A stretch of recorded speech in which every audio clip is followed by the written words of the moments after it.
2007 کی بات ہے اور مجھے ڈیٹ بھی یاد ہے، 22 مارچ 2007. یہ اب چل رہی ہے جولائی 2020، آلموسٹ 13 سال پہلے کی بات. مفتی منیب الرحمان صاحب اس وقت بھی روئے تھے، لال کمیٹی کے چیئرمین تھے، آج بھی ہیں تادم حیات. تو کراچی میں آفس کے کام کے سلسلے میں نے بلوچستان جانا تھا، تو کراچی ڈیفنس میں میری رہائش تھی، تو میں ٹائم نکال کے نا غلام سعود سعیدی صاحب کو بیسیکلی تو میں نے ملنا تھا رحمہ اللہ تعالیٰ. وہ ان کے مدرسے میں شیخ الحدیث تھے. تو مفتی صاحب سے بائی چانس ملاقات ہوگی آلموسٹ پونے گھنٹے کی. تو باتیں جب شروع ہوئیں، ان دنوں میں نیا گمراہ ہو رہا تھا، ابھی مکمل نہیں ہوا تھا، یعنی انورٹڈ کامرس میں. مفتی صاحب کہنے لگے کہ دیکھیں کتنے افسوس کی بات ہے، ہم بریلویوں کے پلیٹ فارم کے اوپر شرکیہ نعتیں پڑھی جا رہی ہیں. میں حیران ہو گیا کہ یار شرک کا لفظ تو یہ کبھی استعمال ہی نہیں کرتے، ماں بہن کی گالی سمجھتے ہیں، وہ تو شرک کو ختم کیے بیٹھے ہیں، اس لیے ان کی وہاں گھر بھی رہی ہے، ان کو پتہ ہی نہیں ہے. میں نے کہا جی مفتی صاحب کون سی؟ کہتے ہیں یہ دیکھیں نا شعر نہیں پڑھتے، خدا کا پکڑا چھڑائے محمد، محمد کا پکڑا چھڑا نہیں کوئی نہیں سکتا. وہ کہتے ہیں یہ کون سا دین ہے جو پریزنٹ کر رہے ہیں؟ تو ایک جملہ انہوں نے بولا کہ یہ شان الوہیت اور شان رسالت کے مقابلے کرواتے ہیں، اور یہ بڑے گستاخ رسول ہیں کہ ممبروں پر اللہ اور رسول کا مقابلہ کرواتے ہیں. وہ کہتے ہیں میں تو اتنا ڈر گیا ہوں کہ میں کسی محفل نعت میں جاتا ہی نہیں ہوں، کہ مجھے پتا ہے یہ اوٹ پٹانگ شعر پڑھیں گے، اور اگر میں ان کو نہیں ٹوکوں گا تو میں اللہ کے حضور پکڑا جاؤں گا. لا الہ الا اللہ محمد رسول اللہ. یہ میرے کئی دوستوں کی موجودگی میں انہوں نے یہ میرے ساتھ یہ بات کی اوپنلی، وہ انکار نہیں کریں گے، ابھی بھی وہ کہنے کو تیار ہو جائیں گے.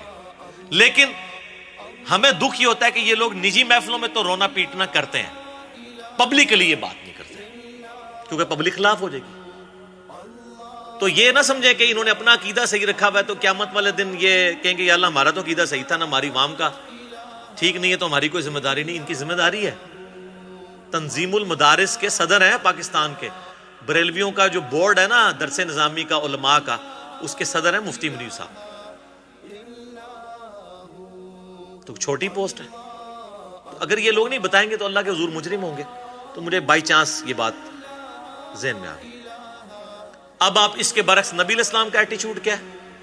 بخاری اور مسلم دونوں میں حدیث ہے، کوئی شخص محض اپنے اعمال کی بنیاد پہ جنت میں داخل نہیں ہوگا.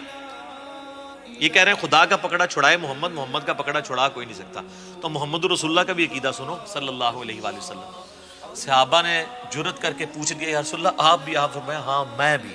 جب تک میرے رب کی رحمت مجھے ڈھانپ نہ لے میں بھی محض اپنے اعمال کی بنیاد پہ جنت میں نہیں جا سکتا. تو سر بابے کدھر؟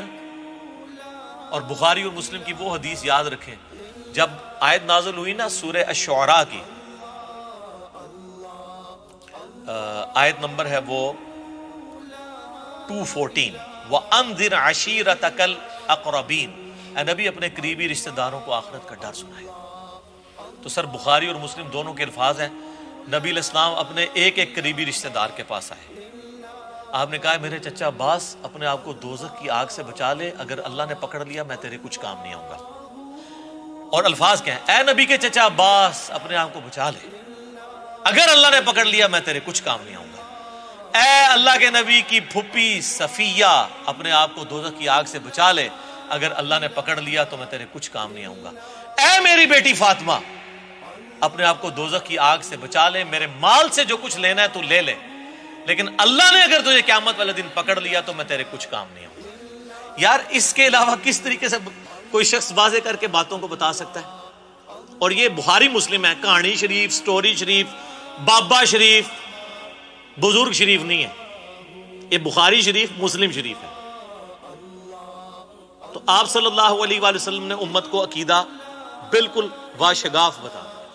صلاۃ بر محمد وآل محمد، اللہم صلی علی محمد وعلی آل محمد.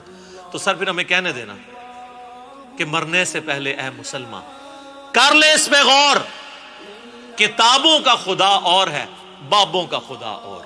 باب خدا تو اسی کو مانتے ہیں لیکن ان کوالٹیز کے ساتھ نہیں جو کتابوں میں آئی. کہنے کو تو دین سب کا اسلام ہے، لیکن صوفی بھی کہتے ہیں کہ ہم اسلام کو مانتے ہیں، سلفی بھی کہتے ہیں، منکرین احادیث بھی کہتے ہیں. کہنے کو تو دین سب کا اسلام ہے لیکن کتابوں کا جہاں اور ہے. بابوں کا جہاں اور. تو اسی کو تو ہم نے عرض کیا. اب میرے بھائیوں، شفاعت کے حوالے سے آپ صلی اللہ علیہ وآلہ وسلم کی کچھ احادیث جس سے یہ پتا چلے کہ شفاعت پہ آپ نے تکیہ نہیں کر لینا. ایک تو یہ 2 حدیثیں میں نے بیان کر دی. ایک اور حدیث سنیں، صحیح مسلم میں نبی علیہ السلام نے فرمایا جس کو اس کے اعمال نے پیچھے چھوڑ دیا اس کا نسب اسے آگے نہیں کر سکے. یہ پورے کے پورے جو سید زادوں نے جو غلط ہے ان میں لوگ جو ڈرامہ رچایا ہوا ہے نا، الٹا وہ ہمیں کہہ رہے ہوتے ہیں امتی. ہم ان کے امتی نہیں ہیں، نبی علیہ السلام کے امتی. پورا ڈرامہ اس میں ختم ہے. نبی علیہ السلام فرمایا جس کے اعمال نے اسے پیچھے کر دیا اس کا نسب اسے آگے نہیں کر سکے گا. تو سید فخر کس پہ کرتے ہیں؟ رسول اللہ کے نسب پہ. اور حضور فرما رہے ہیں، یہ مسلم شریف سر کہانی شریف نہیں، جس کو اس کے اعمال نے پیچھے چھوڑ دیا اس کا نسب اسے آگے نہیں لا سکے گا. تو سر وہ سیدہ فاطمہ کو یہی تو کہا. تو سیدہ فاطمہ کو نسبت نے بھی فائدہ دیا، اعمال نے بھی. ہم اس ایکسٹریم پہ نہیں ہیں، ہم کہتے ہیں نسبت فائدے والی چیز ہے، لیکن اعمال کے بعد سیدہ فاطمہ نے پروف کیا ہے کہ وہ جنتی عورتوں کی سردار ہیں. وہ بخاری مسلم میں جو فضیلت ان کے لیے آئی ہے نا، انہوں نے اپنے اعمال سے بھی پروف کیا ہے. ان کو صرف نسبت نے کام نہیں دیا، اعمال نے بھی دیا. سیدنا حسن و حسین کو صرف نسبت نے کام نہیں دیا کہ وہ جنتی نوجوانوں کے سردار بن گئے، اعمال نے بھی.